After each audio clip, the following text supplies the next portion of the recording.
Boom. And just like that, they were live. Good evening, everybody. Welcome to the first live stream of the week. So hope this one finds you all fine and dandy. Looking forward to another exciting week of political analysis and intrigue. So look, thanks. Thank you all for being with us here. It's good. It's good to have you with us. Let me just, right. Let me just see if I can bring up the comments, which I can't for some reason. So not sure what's happening there, folks. This is going to be interesting. So hopefully that'll remedy itself. But right, before we get right, City Troll joins me. Good evening, all the way from the US of A, City Troll. Good to see you. Right.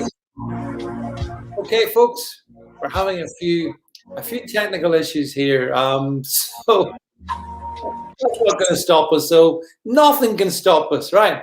Before we start, a couple of things actually. Before we start, first thing is, hi Stockport Andy. I know if you enjoy this thing that we do. What I need you to do is, I normally do finish talking about this before we go into the stream, but I'm going to start. I do need you to show a little bit of financial support to the channel, okay?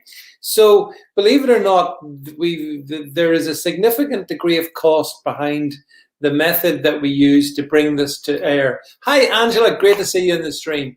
So what I would encourage you to do, I'm going to show you the link in a minute, but I do really want each of you to see if you can do your bit, and at the end of this, show your appreciation for keeping this going by dropping some money in the hat, right? Just making you aware of that before we start. Okay, right, cue all the other bits and bobs here before we start. So if you're watching this on the YouTubes, on the Facebooks, then give us the thumbs up and the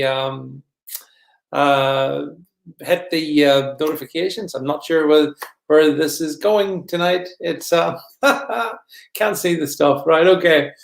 If you like what you're seeing, just acknowledge it, right? That's what we need to do. That's what you need to do. Hang on. We'll see what's happening here. All right. I understand we have a technical problem, folks. Yes, we've got. I blame Rebecca Butler, by the way, who's about to join us in a second, who's waiting in the wings as I speak. Rebecca's waiting in the wings. Yeah, look at this. Who says our technology is beaten? This is why we need you to help us, by the way. So if you're watching this, YouTube, Odyssey, wherever you're watching this, folks, we're all over the place. We are coming to you from all kinds of places.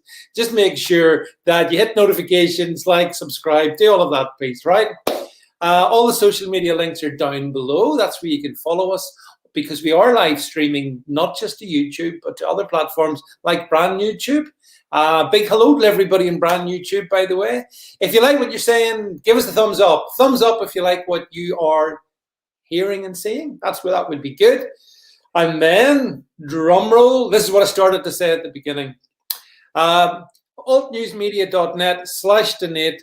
You can go there and drop some money in the hat if you like this. So I need you to do that. Or alternatively, another way to support us is to hit the super chat. So you got all these different options to keep in contact with me. So, right. I think that is it. So look, she's been very patient. She's always very patient with me, actually. So without further ado, can I bring onto the stream our normal special Monday night guest? And that, of course, if we can just bring her on, it's Rebecca from the golf course. Hello, David from Wentworth. That was the longest 5 minutes in my life, by the way, that I've just had. Sorry about that, Rebecca, but we did have a slight technical problem. But yeah, but don't worry, because nobody noticed. Nobody notices any of our technical problems. So yeah, listen, good to see you, Rebecca. You're looking. Yes, a lovely Wentworth setting there in the background. Very nice, very smart. This is my golf course, obviously. I own it, clearly. Yeah. And yes, and see what a beautiful blue sunny day it's been. And yet, Rebecca, the strange thing is it's a lovely blue day with you, and yet here where I am, it's dark. But that's because I inhabit the dark side, you see. So that's not in the least surprising. So hey, listen, we've got to get to the meaty topics, and the meatiest topic of all is this: what did you think about the Eurovision Song Contest result then? I've never watched the European Song thingy. Oh my God! Right, ever. you're banned. Yeah, okay, so I've never watched it. I've never watched EastEnders. I've never watched Coronation Street, and I've never listened to an episode of The Archers. I don't do soap opera rubbish. So, yeah, I don't know. I think we got 0 points. We got 0 points. I do know that Alistair Campbell blamed Brexit, and then I pointed out to him that the last time we won 0 points was in 2003 when Tony Blair was in power. So, yeah, so it has happened before. I mean, for me, I love the irony that they conduct the whole thing in English, and the English pop industry is the most successful on the planet, arguably with America. And the songs are so crap on the Eurovision Song Contest. It's now just people in drag, as far as I can work out. And RuPaul would do a better version of it if they just came clean. So yeah, I 0 interest in it, David. It doesn't even register. See, the last time I liked it was 1974. That's when I liked it last, and that was the year when ABBA won it with Waterloo, which was that was the last time I properly appreciated it. You know, but of course I was a babe in arms back then, Rebecca. A babe in arms. I wasn't even born, so. Okay, you did well. You sidled out of that one nicely. Right. So anyway, folks. Leaving the Eurovision, which Rebecca doesn't watch, to one side. I hope if you did watch it, by the way, just heads up, that's 3 hours of your life you're never getting back again. 3 hours, Rebecca. 3 hours. Unbelievable. And thanks, Andy, Stockport Andy, for the super chat. The first one of the night, supporting the channel. Isn't that what we want? You want free independent thought? You got to pay for it, right? This isn't the BBC. You know, we're not holding you hostage. But if you can do that, that'd be good. So, well, actually, we're going to talk about the BBC. So so we got lots of stuff to go through. Yes, Angela, I appreciate you only could do 10 minutes. Well, frankly, that's more than probably any sane person should be doing. But regardless, right. So, Rebecca, there's been lots of stories. Actually, there's one story we'll maybe just touch on just en passant as we go into the main topics, and that is there was a shooting in London last night of a lady who I think styled herself the Oxford Black Panther, Sasha Johnson, I think her name was. Did you read about that? And yeah, she shot in the head, I understand. So that was pretty unfortunate. But London's a very violent place, as you and I have often pointed out. Yeah. Well, you know what? She's a mother of 3, so she needs to be more careful about the company she keeps, I suggest. And you know, single mother, I wouldn't be walking in Peckham or wherever it was at 3 o'clock in the morning. But you are not allowed to have discussions like this or say things like that, because apparently, for saying she needs to watch the company she keeps, I refuse to sympathize with her, quite frankly, because she'd have quite happily seen me shot in the head. So I made this comment, and the only thing I'm going to end on here is I got called a clever idiot, which is probably a compliment. At least I'm an idiot, but at least I'm a clever one. I think you're clever. I don't think you're an idiot. No, but the thing is, yeah, I mean, the irony was that this particular lady, young lady, as you say, mother of 3 a.m. in the morning. But let's not be judgmental in these things. I think she also wants to enslave. I think she is. She did tweet. I think she got taken off Twitter for tweeting that she wanted to enslave white people, which sounded a little bit racist, but maybe I misunderstood. And because we're on YouTube, so we've got to be careful what we say. But yeah, it's however, she also, I think, also wanted to defund the police. She compared the UK police to the KKK. So I think the police are now investigating the incident, though. I'm presuming they didn't call the police when it happened. I'm presuming there were no emergency services called, and if a white paramedic pitched up, well, I'm sure they asked them to go on their merry way, because that just wouldn't be right, would it? So Yeah. I'm so utterly disgusted by people like her. She wouldn't normally be in the papers for being shot in Peckham. I mean, if you don't get shot in Peckham, it's newsworthy.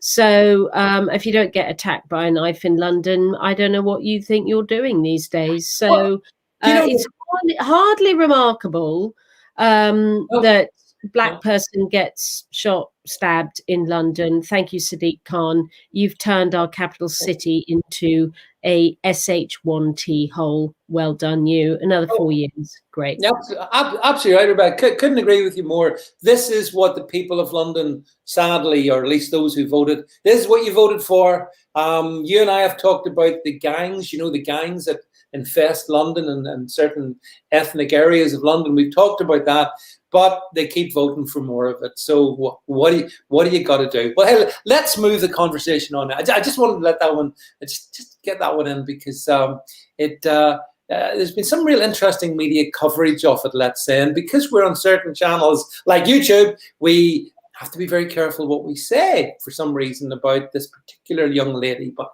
there you go. Right. Let's get stuck into the big political. Right, Rebecca, shall we start? I think the first one we're going to start with is the BBC. I think we're going to start. Oh, okay. Oh, David's gone. Oh my God, he's frozen. Brilliant. So we don't need to talk about the BBC, because you all saw me on RT Live on Friday, absolutely slamming them. I hope you picked it up on my Facebook. If not, go and have a look at them. My take on what happens at the BBC is they 100% enable crimes, because this is criminal activity that's happened. I mentioned only 3. There are plenty more of things they've done. And you know what? It's time to really review their editorial line at the BBC. The Brexiteers amongst us will recognise any criticisms about the BBC for when they just refuse to put forward any Leave narrative during the Brexit, during the referendum campaign. And, we're thoroughly fed up with that editorial line. What the BBC's proposed solution is now is that they're going to have more people on boards. Well, that's not going to help the culture at the BBC. They have an idea that they are a national institution, no less than the monarchy. They see this as a fight between one institution and the other. They seem to have this notion that they are a treasured institution, and they're nothing of the sort. They're not treasured. We can't stand them. Some of their drama output is actually quite good. But I was thinking about this today. Welcome back, David. I was thinking about this today. And I was thinking, well, with a funded model, I think they are sneaky enough that they would split off news and current affair from the drama, entertainment, comedy. And I reckon they would say that the news and current affairs ought to be a license fee, but the other output can be a paid for subscription. This is how my crystal ball reads this is going to happen. But I think it should be the other way around. I think the license fee should pay for the dramatic output, the comedy output, and we should opt in or out of their news and political affairs output. What do you think about that, David? Well, first of all, I'm glad to be back on your show, and it's good to be here. And thanks, everybody. I know you missed me so much when I was gone there. Of course, when you live in basically dial-up broadband, that's what I've got. It's a miracle I'm actually here at all. Yeah, listen, the BBC. Where do you even start with the BBC? I mean, I have for decades now, literally 21 years. Been at war with the BBC for what it does, for so much, Rebecca, so much. And what we saw with Martin Basher is just one thing. And I know you did an excellent interview on Russia Today, which I put out in some of my channels. Hopefully people will have seen Rebecca speaking a bit of truth to power there, which was really good to see. But it, the BBC, to me, first of all, it's beyond reform.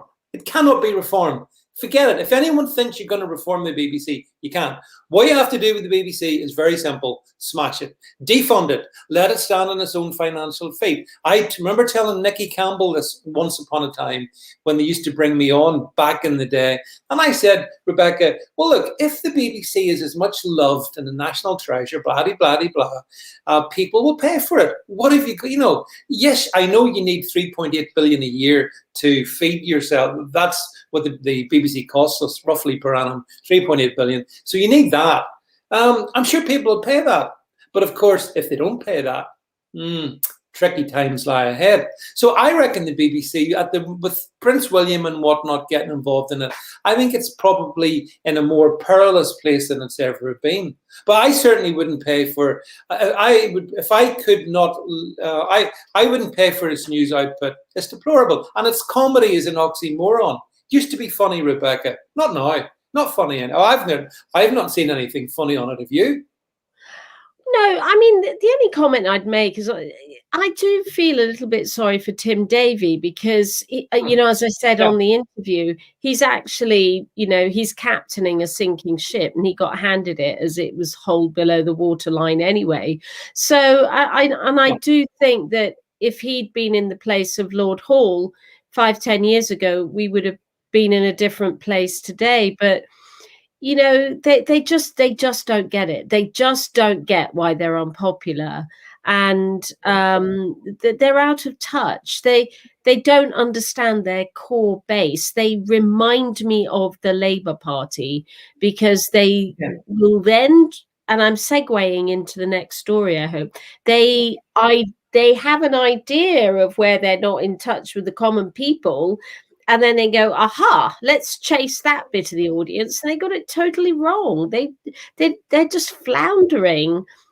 But 3 billion, I mean, that's the budget for a health service in, most third world countries, 3.6 billion pounds. I mean, that buys a lot of healthcare somewhere. It's a lot of money, almost like Test and Trace, another revered national institution. But you have to think of the salary they have to pay Gary Lineker. I mean, Gary Lineker doesn't come cheap, Rebecca.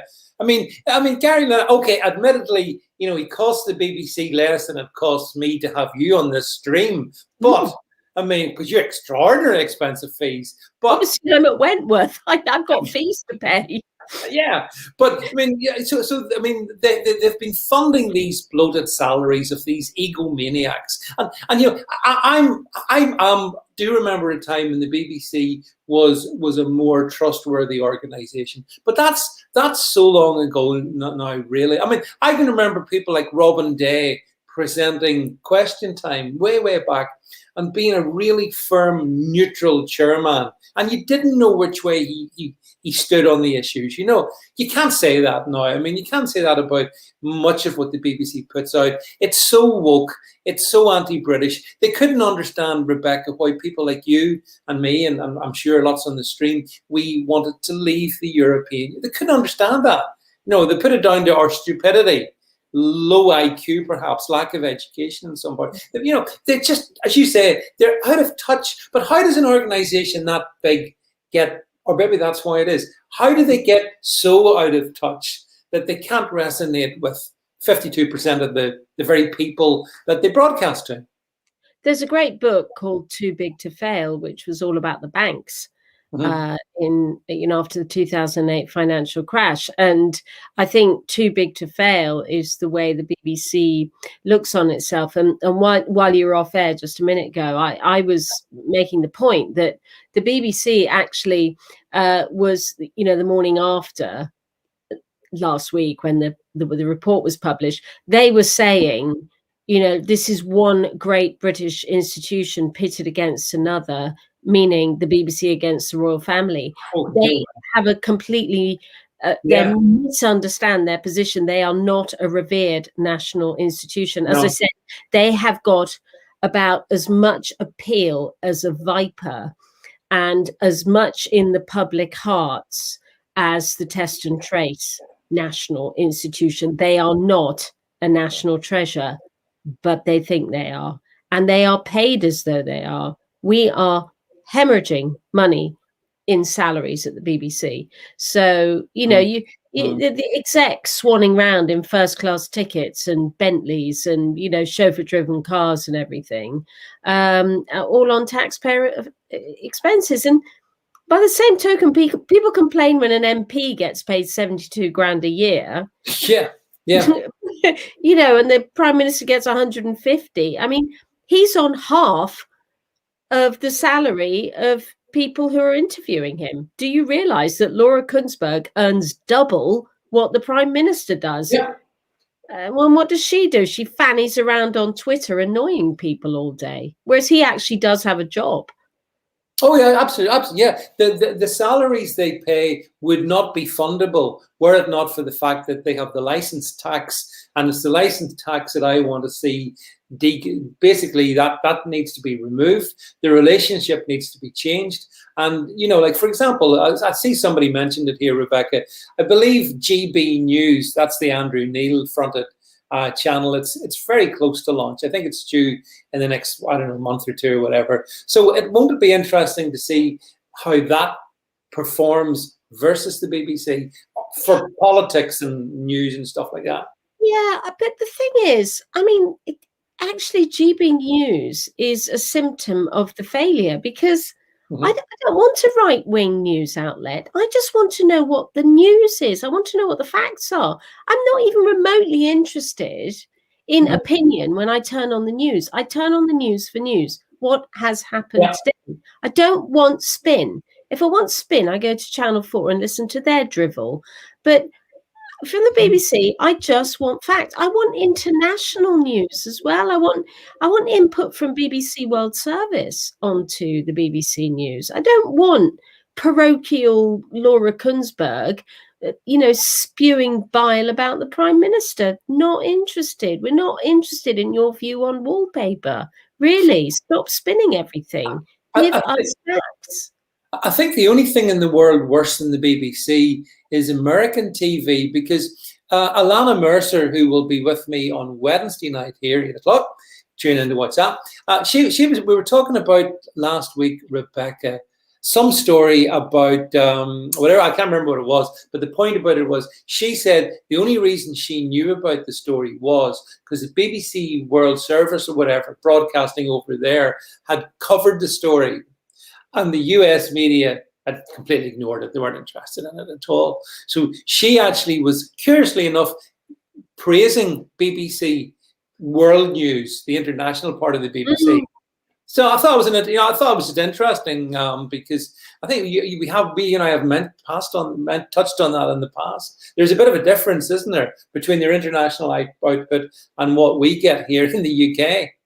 Yeah, I grew up on BBC World Service. Living abroad, and we relied on the World Service to stay in touch. We used to actually, believe it or not, we listened to it on a shortwave radio when we lived in India. And then when I lived in Singapore and Australia, I listened to the BBC World Service. It's an excellent news output, and excellent drama and plays and book reading. All of that is absolutely exemplary. But I know she's not BBC, but I don't want Beth Rigby. I don't want Sophie Ridge. I don't want Laura Kuenssberg. I don't want these people. Nick Robinson I can tolerate because he has improved the Today Show, for example. But, I don't want that idiot Fiona Bruce. She's just crashed Question Time. She's destroyed it. Massively. Totally destroyed it. Yeah. Because why is Ash Sarkar from Norovirus Media giving us any of her opinions on anything? It's drivel. It's bile. I know that as well. The thing about it is, you mentioned their ratings. BBC ratings have crashed over the last couple of years, particularly since lockdown. Curiously enough, the BBC, certainly their political ratings have gone through the floor. So there is that aspect of it. People, I think, also during lockdown, the BBC, I think, failed to, for example, ask sensible questions at press briefings, interrogate government ministers and opposition. Basically, they failed to do their job, Rebecca, I think. And that's another reason why roughly every year, round about 1 million people, or 800,000 to 1 million, stop paying their license. So the BBC, it's in a downward spiral, it really is. And I don't see any way that it gets out of it. Oh, there we go. And City Troll, just like that, City Troll appears in the comment. I didn't do anything. Yes, Patty, you're right. What's this guy? A couple of comments here. Let me bring this one up if I can. BBC World Service talked 2 years about the Asian gangs before the UK, BBC and MSM. This is the thing we're saying. The World Service is one thing. The UK service is a different thing. Yeah, again, more comments in agreement. I enjoy BBC World Services. Lisa, Rebecca. And yes, Jackie, good to see you as well. Thanks for being on the stream. So anyway, the BBC. So if it were a dog, I would put it out of its misery, to be blunt.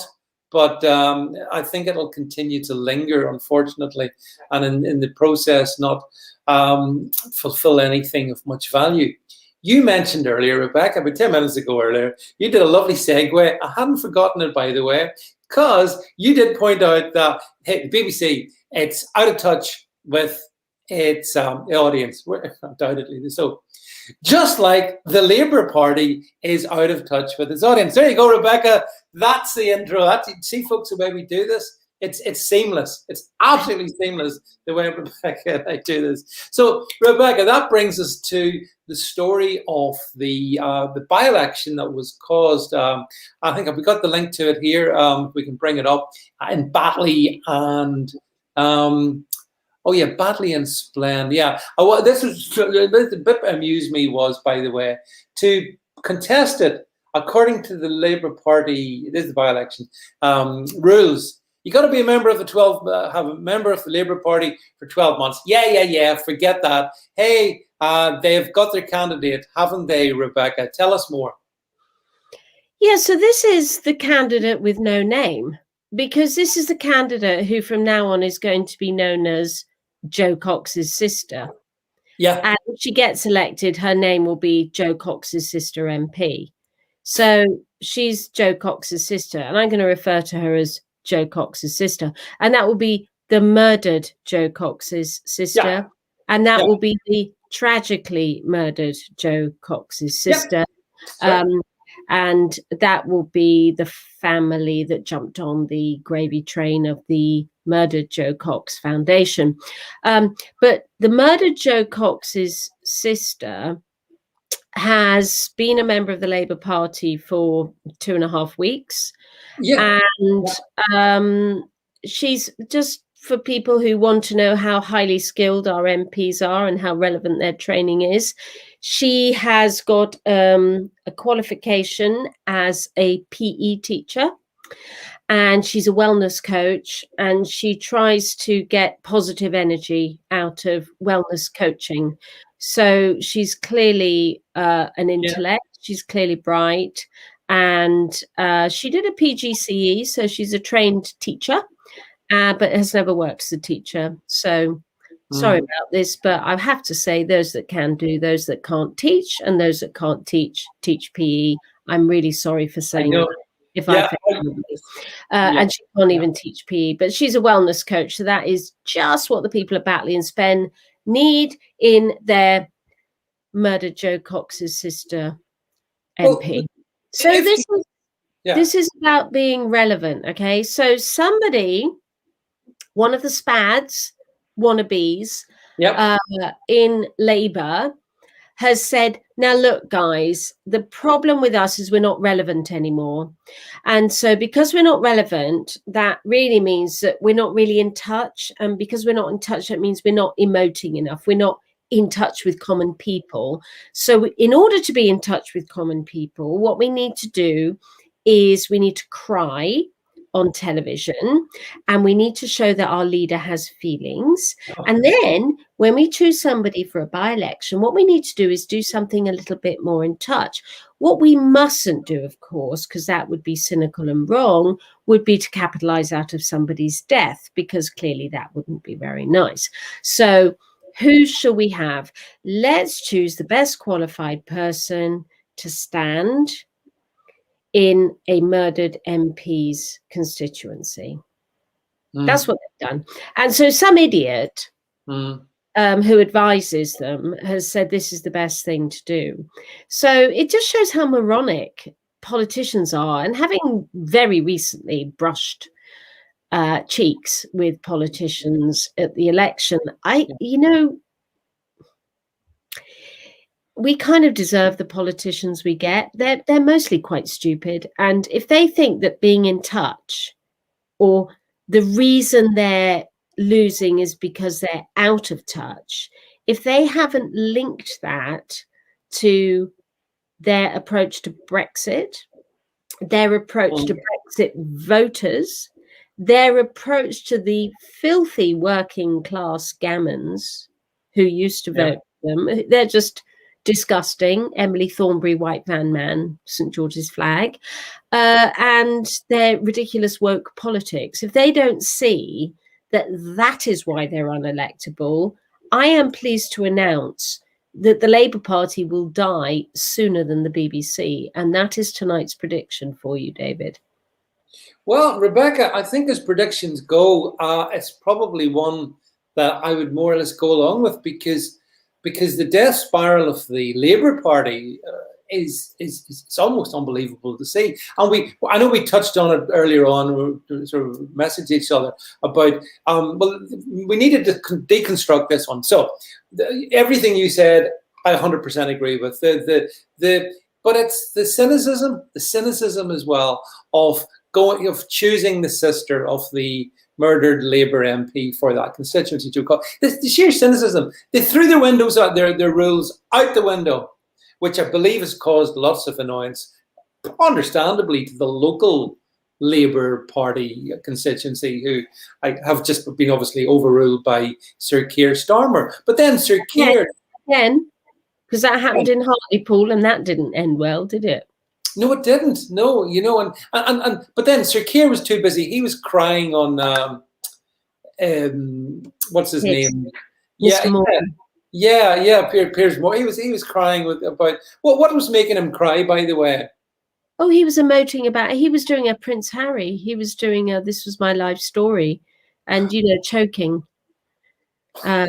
In just the sheer emotion of having to tell somebody about your privileged life must be tough, really tough, really, really deep emotional stuff. Well, I can just about get through one of these sessions, Rebecca, without breaking down. So I can understand that. But I mean, the cowardly lion himself, Sir Keir. But this does seem to me like a throw of the dice, which is desperation.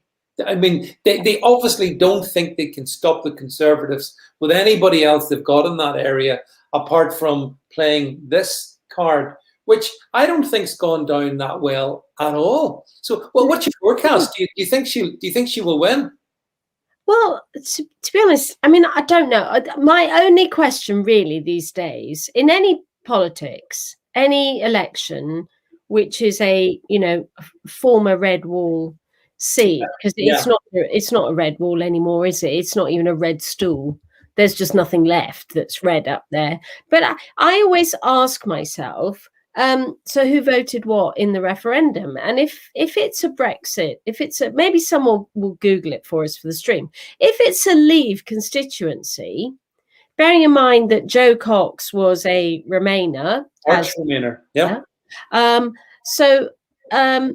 Leave constituency, again, by not putting a lever in, by not putting actually a heavyweight Labour lever in to that seat, not putting in a proud socialist, I think runs a risk. Now, this is why they lost Hartlepool. There were suitable candidates for Hartlepool, but Keir Starmer overruled them. Yeah, that's right. And put his favoured person in, because the other angel of the North is the NHS. So anybody who's got any connection with the NHS, including Keir Starmer's wife, they get a good old mention on the Labour Party benches. And so they put a ardent Remainer in a Leave seat. Well, guess what happened? You get a Leave MP voted in. You know what? Yeah. We'll see. There will be sympathy vote for the person who got voted. And that's kind of expected. I wouldn't be surprised about that. But I think the people of Batley and Spen will say, surely we deserve a bit better than a failed PE teacher. Here we go, Rebecca. Guy Harris. Thank you, Guy. Guy's given us the data. So in 2016, Batley and Spen voted, and I thought it was 60% in favour of Brexit. So actually, thanks, Guy, for that. Rebecca, I know Hartlepool voted 70%. It was one of the highest, I think. But Batley and Spen, not that far behind it. So that is sizable enough for anybody to be concerned. Honestly, I would put in a super heavyweight there. Because, in fact, I suspect he's listening tonight, but I know somebody who's put his hat in the ring for the Conservative vote. He's a very, very well-respected councillor from up there, hugely well-respected for his work on the grooming gangs of the north east of the country. I won't name him, but highly, highly respected. He is Muslim, big lever. I'm thinking if he gets the Tory selection, Batley and Spen could well go blue, because he's a big name up there. He's done a lot for the victims of grooming. He's done a lot to encourage vaccinations, engage the local imams, got them to put in this very positive messaging over mosques being vaccination centres, overcoming the cultural problems with the anti-vax in the Muslim community. He's done a huge amount of work. If he gets selected, Labour's in a lot of trouble. So I'll see what the Tory selection is, but it's going to be a lever. And if it isn't a lever, they'd be stupid to put any. Yeah, there's no doubt. But here's the thing. Do you think, Rebecca, that if Labour lose this to the Tories, if they do you think that's going to be the end of the road for Sir Keir? I think that the problem with the Labour Party is Scotland. And I've always said this, that if Labour wins Scotland, Labour can be in power. And with Scotland so dominated by SNP politics, if I was the Labour leader, I would say, look, let's have this referendum on Scottish independence. Do it. Just lance this boil. Because until they do that, Labour cannot pick up again in Scotland. And Labour is the natural successor to the SNP in Scotland, not the Tories.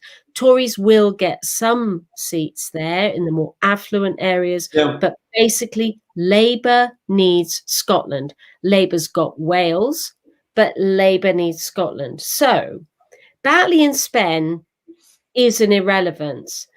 But, Keir Starmer can hardly be, in my opinion, judged on his leadership, given what he inherited. It's almost like the Tim Davies story. He inherited such a disaster that actually I think they would be throwing away somebody who could be a good leader, because he is not from the ranks of activist politics. He's actually smart. He's got a brain. And Andy Burnham is a pure political animal, and Keir Starmer isn't. And I think Keir Starmer is needed to bring Labour back. I really do genuinely believe that. I don't see that Andy Burnham is, but David Miliband may poke his head up, from across the Atlantic. Now we're talking a true contender, but the lefties won't have him. So, okay, well, I did notice, Rebecca, that Andy Burnham has already, I did see him put out some message in support of Joe Cox's sister. So he's already endorsed her and given, very quick to give her his endorsement. And you know how the political world is. I think that they will circle Sir Keir, and if this comes in, if she wins, that will keep things okay. If she loses and Labour loses this, I do believe there will be a further sort of convulsion within the Labour body politic. I mean, and as you said, the problem is the members, that so many of the rank and file are woke lefties. I mean, they really are. The Owen Jones of this world, people like that, who were more or less calling for Sir Keir to go after Hartlepool. And then that's kind of died down a bit. But if it happens again, like a failing football team, it's not the manager that's at fault; it's the team. True. And sometimes, when the manager loses the dressing room, but he hasn't had a catalogue of failures yet. And hi, ads. Yeah, you're right. It's not just the leader. The Labour MPs are a disgrace. They absolutely are a disgrace. Yeah. And none of them ever conduct themselves particularly well in the media when they're given an opportunity to show that they do have credibility. I swear that the only one with any credibility has got to be David Miliband. He's one of the best foreign secretaries we've ever had. And I think, along with Robin Cook, he's probably one of the best leaders or PMs we've never had. But the problem is that Corbyn has shifted Labour so far to the metropolitan woke, Extinction Rebellion, Palestine, violence, BLM. It's a mishmash of identity politics. That how could somebody with the credibility of Andy Burnham or David Miliband, how could they come and create a more centrist Labour Party without losing 75% of the members? And Rebecca, that's exactly the point. It's an impossible thing to solve, because if you do show leadership and you do approach things in a different way, you're going to lose that 70% or whatever it is, that big chunk of metropolitan elitists, which, as you said, I mean, the red wall's gone. There is no red wall now because that's been consumed by the Conservatives. And, ultimately, I mean, I wonder, will Islington be the last hangout of the Labour Party? Will that be where they build the wall around Islington and we make our last stand here? It'll be the People's Republic of Islington, and that'll be it. But, I mean, what is really interesting, and I'm sure a lot of your viewers know this, is that, of course, the trade unions are very instrumental in the voting for the leader. Yeah. Now, you see, they made a big mistake with Ed Miliband when he stood against David Miliband. But, these guys do like their power, and the Len McCluskeys of this world enjoy being in the limelight.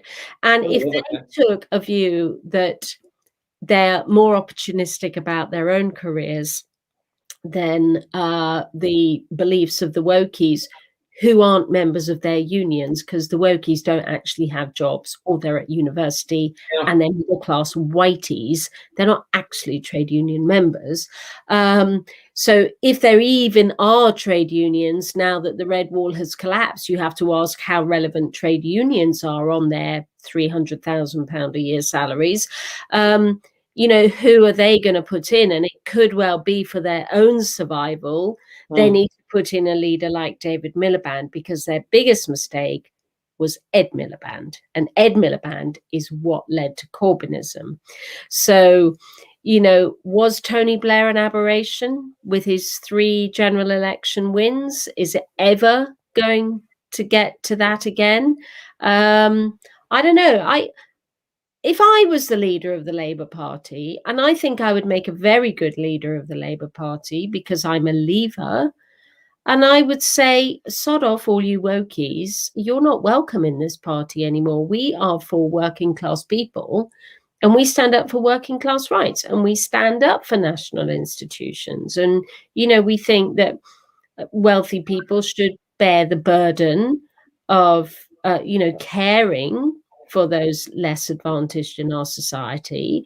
But I'm afraid you're going to have to prove how disadvantaged you are, and don't just assume you're going to get it all for free, because my taxpayers are demanding that I am accountable to them for how I spend their money. So when I'm the Labour leader, it's going to be as a leaver, somebody who understands working class people. Not these idiots from Islington who haven't got a clue. No, They don't even know what the north of England looks like. I see a couple of comments here. Rebecca coming in. George says, what's this? Hang on if I can bring it up. Dave Miliband ought to be disqualified for working for NGOs against our best interests. Oh my, George doesn't agree with you there, Rebecca. But George's and my relationship can cope with a bit of disagreement. Let's test ours then, shall we? Yeah, because I tell you, I mean, the thing is, I honestly do think what you said at the beginning of this, that Labour and the BBC are in very similar places, and it ultimately does come down to the same thing, doesn't it? An inability to connect down into what ordinary people worry about, what they, their hopes, their fears, all that stuff. They don't seem to be able to do it. And what's the real killer for Labour is the Conservative Party, which, as you know, I have got massive issues with, but that notwithstanding, you've got to say it as it is, they have been able to do that. They have been able to connect, and that connection seems to me, Rebecca, to be pretty strong. And, nothing's forever in politics. We all know that. But I just don't see how... They can't rest on their laurels. They have got to improve their rail networks. They've got to build more houses in the north of the country. They've got to take the jobs out of London. They've got to get the ministries out of London. They've got to get the House of Lords up into York. They have got to move out of London and put things up in the north. That will secure them. If they don't, and if they allow all these ridiculous planning disputes to happen, and we're not having new houses in our backyards, you've got to move house building from the south of England. And I see that as an absolutely critical thing, because the more house building there is in the south of England, the Lib Dems get in the Tory heartlands, like, Eastleigh, Guildford, Winchester, Somerset. You end up with Lib Dem when you start building too many Tory houses in the south. You need to build those Tory houses in the north and make people rich up north. We can't have this ridiculous divide in income levels between north and south. It's just meaningless. It's potty. It's wrong. The interesting thing is, I read today that I think there's also a by-election, Rebecca, in Amersham, in Buckinghamshire, caused by the death of the Conservative MP, Gillian Reynolds, I think was that her name. Yeah, and the thing seems to be that Lib Dems seem to see themselves as the challenger party to the Tories in what is a constituency which is just been voted Tory as long as it's been there, I think, But it's interesting. It's like Labour is actually running out of places to be. It's really quite amazing to see it, Rebecca. And yes, the Tories can't rest on their laurels, but I think they have indicated that they will do what you've just said. They will move things further north. They do seem to have an appreciation of that. I think, mind you, Scotland could be a thing that explodes the whole issue, but Labour won't do they can't even get that right, So no, but I mean, if somebody on the stream would kindly tell me what the Leave vote was in Amersham, I'll tell you what the result of the by-election is going to be. Okay, because you've got to that. Come on, you're not very good at this. Somebody on the stream to bring it up, because again, Amersham, home counties, I'm going to guess it was pretty much a Remain constituency. I think the Lib Dems, particularly with the recent experience down here, recently in the local elections, that's a seat that the Lib Dems really could take. So you know, again, Labour isn't part of the story anymore No, in the no. south of England. It's just not on people's radar.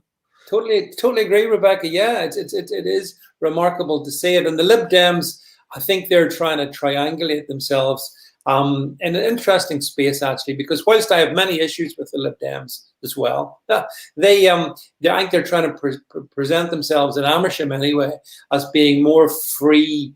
Free speech, more anti-lockdown, blah blah blah blah. That's the position they're taking. So at least, if nothing else, there's a point of difference. Labour, and the other thing is, Labour have there's no selling point that makes them different. Well, what does Labour stand for anymore? And that's the problem, isn't it? But I want to move on. I've always said Lib Dems. You know, you describe a Lib Dem as a guilty Tory and a Conservative voter as a Tory, and Lib Dems, they're just guilty Tories. And just watch the Green vote in Amersham. Amersham, you heard it here.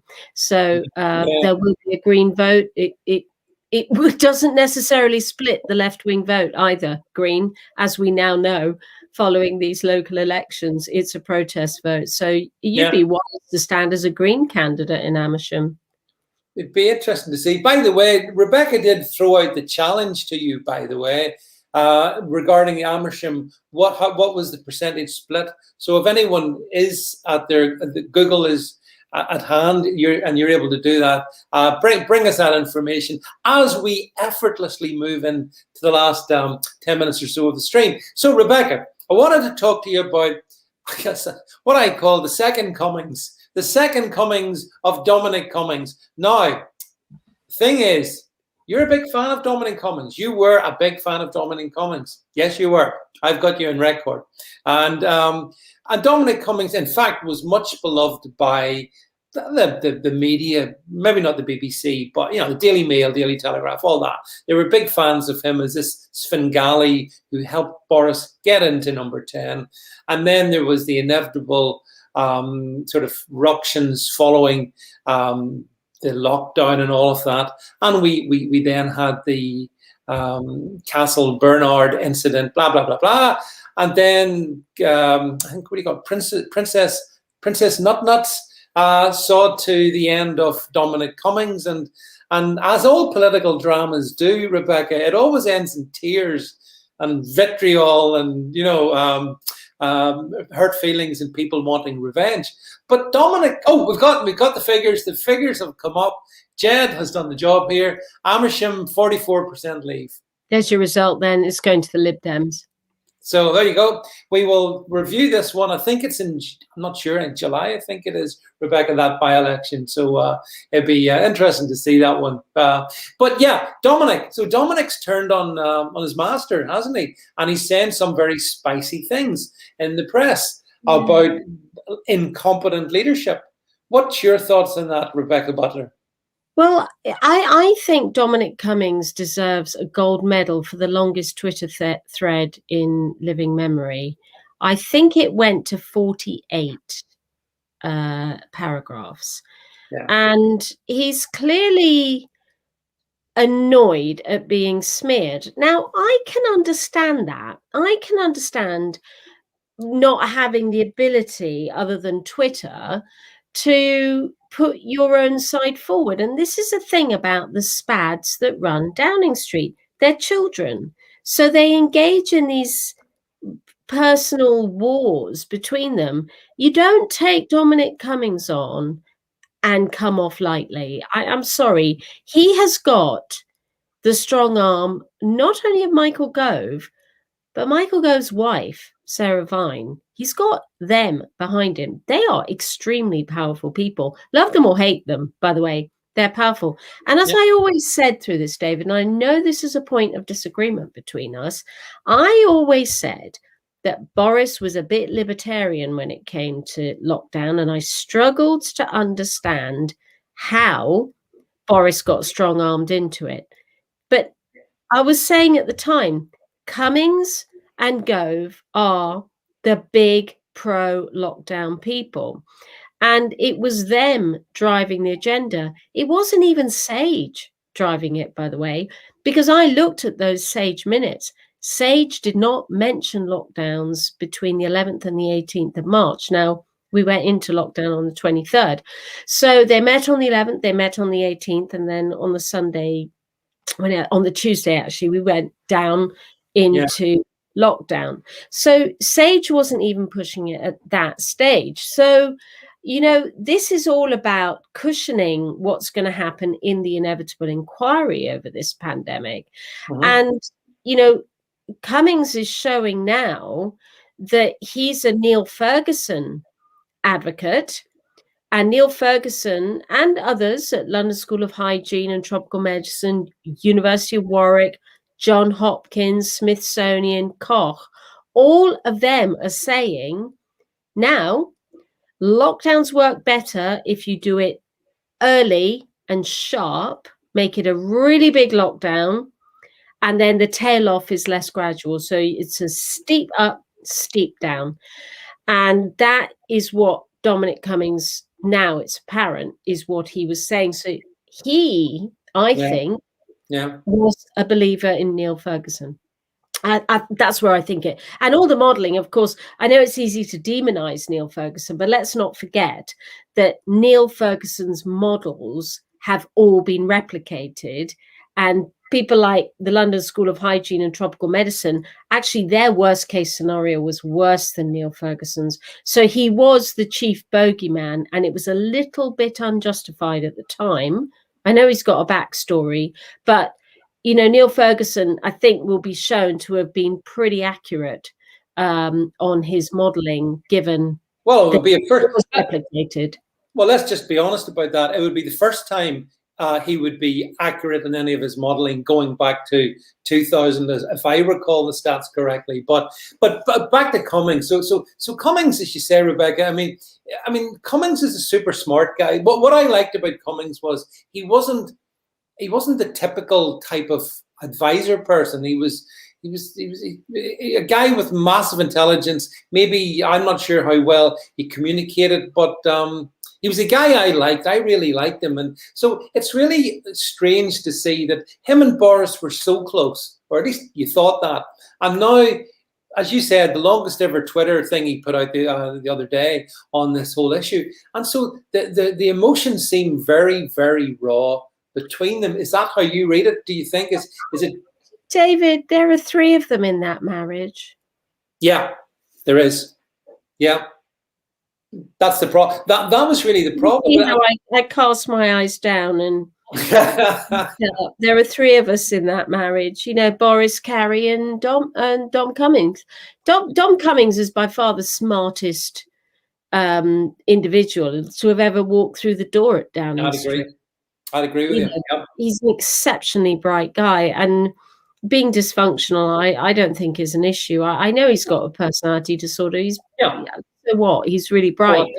Yeah. He's a data man, and he's evidence-based, methodical, probably to the point of autism. So he's not meant to get on with people. No. And I think that this is you're seeing almost that sort of compulsive mindset in the way that he is putting out those Twitter threads and everything. But his evidence is going to be utterly damning, because his evidence is going to be, we advised an earlier lockdown, and here's the modelling for an earlier lockdown. And I will be looking here. Exhibit 1 is London School of Hygiene and Tropical Medicine, University of Warwick, and Imperial College. Let's put Imperial College to the side for a minute, because nobody likes that. Let's look at Warwick and London School of Hygiene and Tropical Medicine. They told us, their modelling showed us, we should have shut down 2 to 3 weeks earlier, and we should have shut our borders. That is what's going to come out. What do you think the impact of that will be, Rebecca, on the government? Well, nobody's going to fall on their sword. So if you thought they would, they won't, because they'll just say we were doing what we could at the time. And, you know, we were working on the data we had. Now, what Cummings is saying is we never had any pandemic preparedness. That's not true. We did have pandemic preparedness. That's true. Yeah. But we didn't Right. have pandemic preparedness for the coronavirus. We had pandemic preparedness for influenza, Yeah. and the R value of influenza is 1.7, and the R value of COVID is anything up to 6.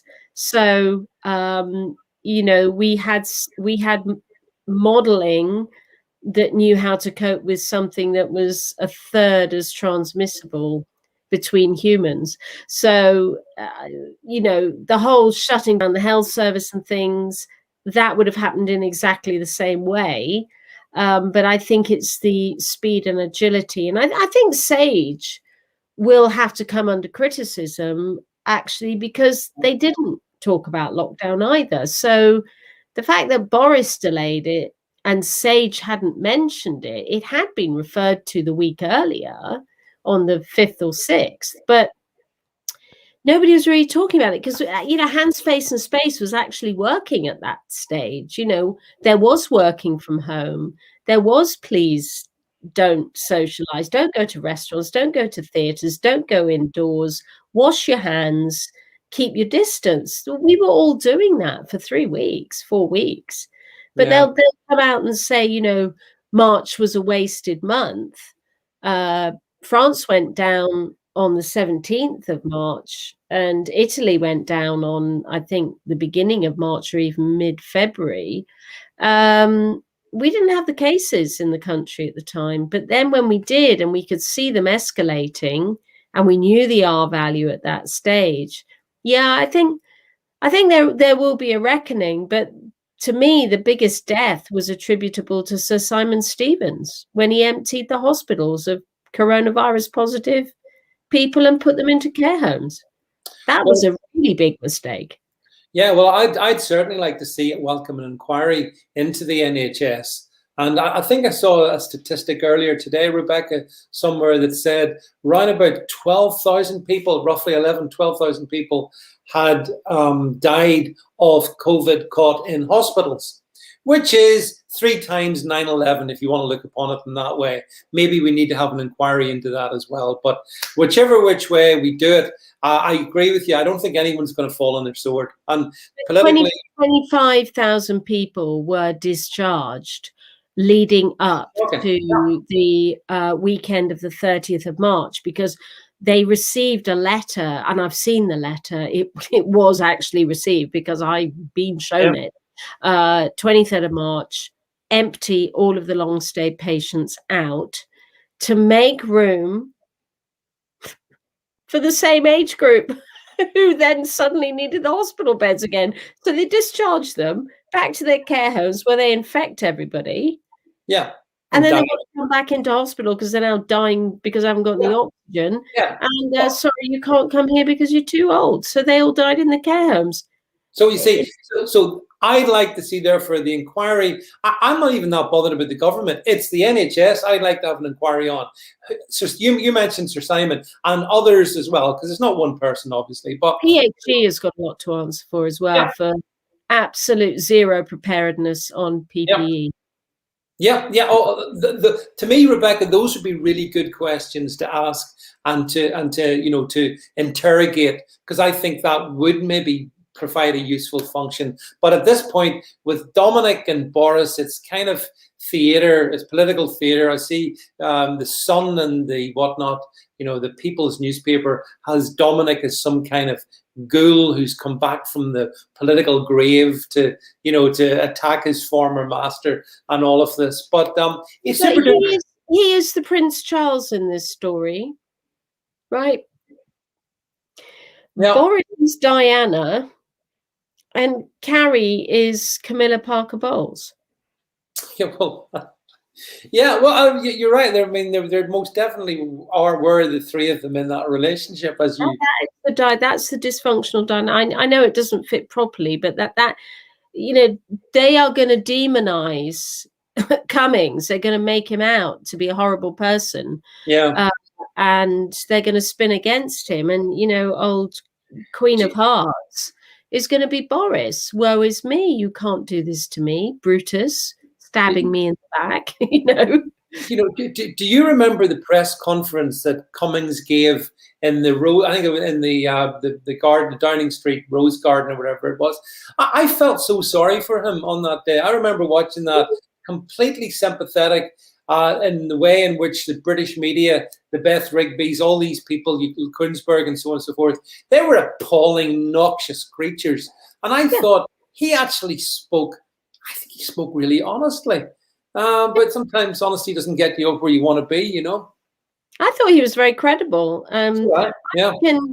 In terms of the population as a whole, given my career and my profession, I think I can spot a credible person reasonably well, not 100%, but I was struck that there is a man who's, I'd say he's on the spectrum, and Definitely. he did his best to answer the questions honestly. I really, really still believe that. By the way, I'm still a Dominic Cummings fan. It's going to take a lot to shake that with me, I'm afraid. At the time, it was actually Toby Young who alerted me to how much of a pro-lockdown Gove and Cummings were. So that's not my info. It's actually Toby Young's info. And I think Toby would actually know. He would know firsthand. So I'm merely repeating Toby Young there when I say that. But it turns out that actually that was right. That's not dodgy data. That's quite correct. Yeah. Well, look, Rebecca, as always, we've gone right through the, we've gone through the hour, but then I've only been here for an hour. You've been here for a bit longer. So listen, thank you very much. It's always such a pleasure to see you. And of course, you've got your golf to go to now right behind you. So you could possibly, if you've got a golf club there, you could just practice in the background as I wrap up. But notwithstanding, thank you for being on the stream, Rebecca. Thank you, folks, for being here tonight. I do hope you paid attention at the beginning. If you want this, I do need you to make some contribution to it. It's nothing in this life is for free. So if you value this, then contribute. If you don't, you won't get it. Simple as that. So over to you, folks, on that one. And I shall be back with you on Wednesday night. So look forward to chatting to you then. There's a donate button. That's where you need to go. Rather than waste money on a newspaper or such trash, you can actually support me. So Rebecca can come on and we can spend time like this on these little platforms that we're trying to carve out for ourselves. So look, that's it from me for tonight. Again, Rebecca, good luck with the golf there behind. Good luck, everybody, and catch you all soon. That's it from us for tonight. Good night from me. And good night from me. Bye. Good night.